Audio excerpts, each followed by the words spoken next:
Viens Lionel, viens si tu veux, on va commencer par toi.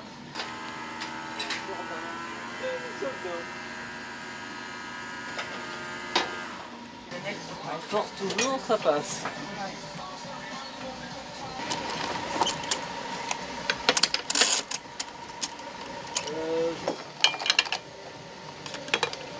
Pour moi, je trouve toujours qu'il y a pas de souci. Est-ce que Karine t'avait dit que t'allais sur le fauteuil? Allez, t'es prêt? Eh, avec le sourire, hein. Oh. Oui, tu vas faire la fête, hein. Tu vas te mettre là, comme ça, moi je me mettrai sur le siège. Je l'ai rencontré quand il est venu à La Réunion. Il jouait sur la scène que gérait mon mari en fait, au festival. Alors, direction la Vieille Charrue, parce qu'on n'en a pas trouvé de nouvelles.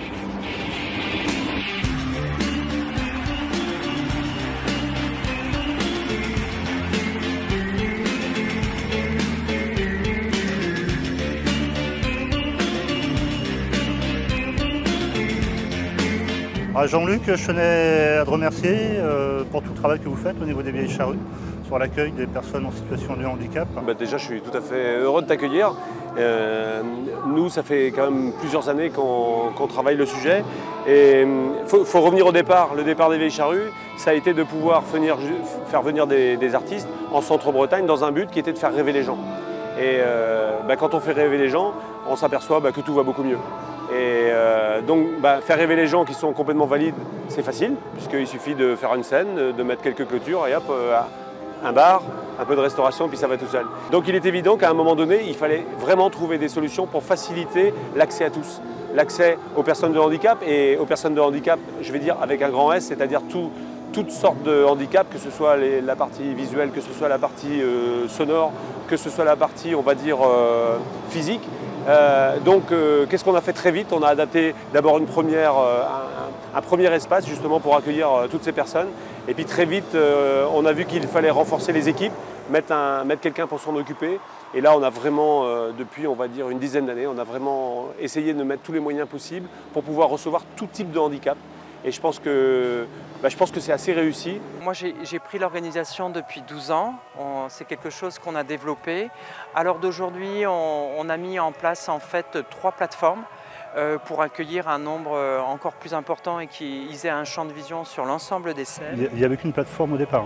Auparavant, ouais, on a voire même pas, je crois que c'était un plancher, non? C'est ce que me disait Jean-Luc. Une plateforme un peu, on va dire, améliorée. On avait, je crois qu'à l'époque, on avait une trentaine de bénévoles. Et là, depuis, on a développé notre projet. On a 3 plateformes, 2 parkings et cette année, 3 accueils, puisque le site s'est vraiment développé pour que nous on puisse accueillir au mieux en fait les festivaliers PSH. Ce qu'on met en place en fait, on met à disposition sur le site des Vieilles Charrues un onglet où on peut cliquer dessus en fait et effectuer, remplir un formulaire. Nous ensuite on traite toutes les demandes, on essaye, c'est un peu plus compliqué durant le festival parce qu'il faut 4 bras pour répondre et être sur le terrain. Combien de bénévoles là, pour accueillir Alors actuellement, on est 102 bénévoles. Donc on a quand même agrandi la famille, on est passé de 30 à 102 à peu près. Et c'est les personnes qui sont intéressées par l'accueil et le service des personnes en situation de handicap? C'est des personnes en fait qui sont sensibilisées par rapport au milieu de l'handicap. Mes fonctions aux Vieilles Charrues, c'est responsable de la plateforme Structure Handicapée. Ça fait 16 ans que je fais ça. Et pourquoi je le fais? Par amour pour les handicapés. Et rien au monde, ça me ferait changer de métier. Je ferais ça, même si on me demande de changer, je crois que je refuserai et je partirai. Les gens sont là aussi pour passer un bon festival et du coup on est là pour faire en sorte que tout se passe bien et que merci beaucoup, Mélanie. passe un bon festival. Merci à vous. Et les artistes, certains viennent des fois sur la plateforme. Oui. J'ai pu voir des photos.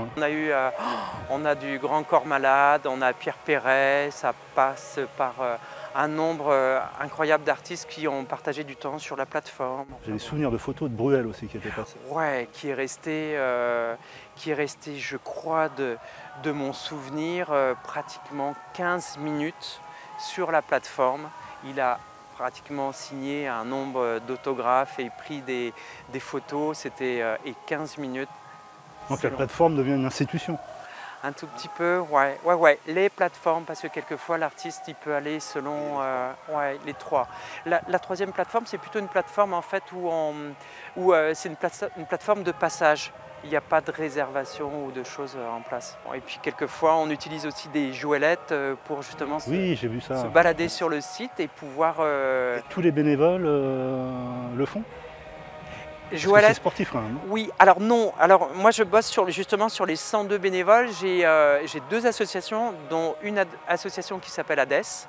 Et en fait, c'est leur association qui ont l'habitude de se balader en jouelette dans les monts d'arrêt, enfin dans des endroits un peu escarpés, un peu compliqués. Je suis monté dans une jouelette parce qu'il était... Il faut se mettre en situation. Ouais, exactement.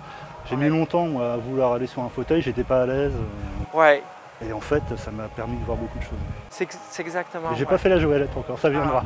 Faut le faire parce que c'est impressionnant et puis bon, ils ont été sympathiques avec moi. Je crois qu'on a monté des talus avec et puis La personne en situation de handicap individuel peut venir aussi bien avec sûr. les mêmes démarches. Exactement, les mêmes démarches. J'ai pas pensé à ça du tout. Et un accès en fait différent puisque les structures, en fait, là on est actuellement sur la voie verte, l'ancienne voie de chemin de fer. Et en fait ici, les structures peuvent venir en fait garer le véhicule après avoir déposé les personnes au pied de la plateforme. L'IME de Carhaix nous a loué en fait leur zone et les particuliers se garent à cet endroit-là, en face du camping PSH aussi, qu'on a mis en place depuis quelques années. Les projets, alors je pense que cette année on a eu une modification d'organisation par rapport à la pause bracelet, où vous avez peut-être été dans cette zone pour l'accueil pause bracelet information.